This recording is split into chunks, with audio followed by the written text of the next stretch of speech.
rất lẹ đấy mình thế nào mình phải với tận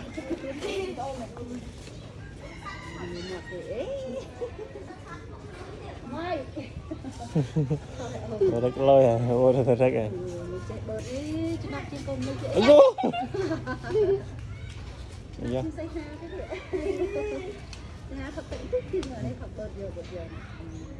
tiếng Anh tất cả tiếng Anh rồi đã tận mình này với tiếng Anh như bơi lần này một đi ra rồi giờ mua tiền nào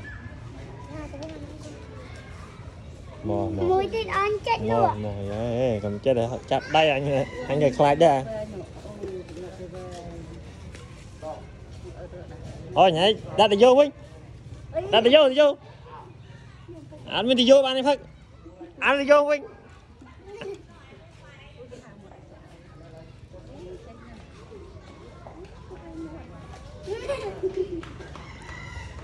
mà nó vô bắt là lư nữa ai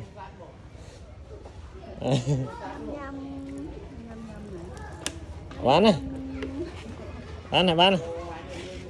nó vô thì vô không ăn rồi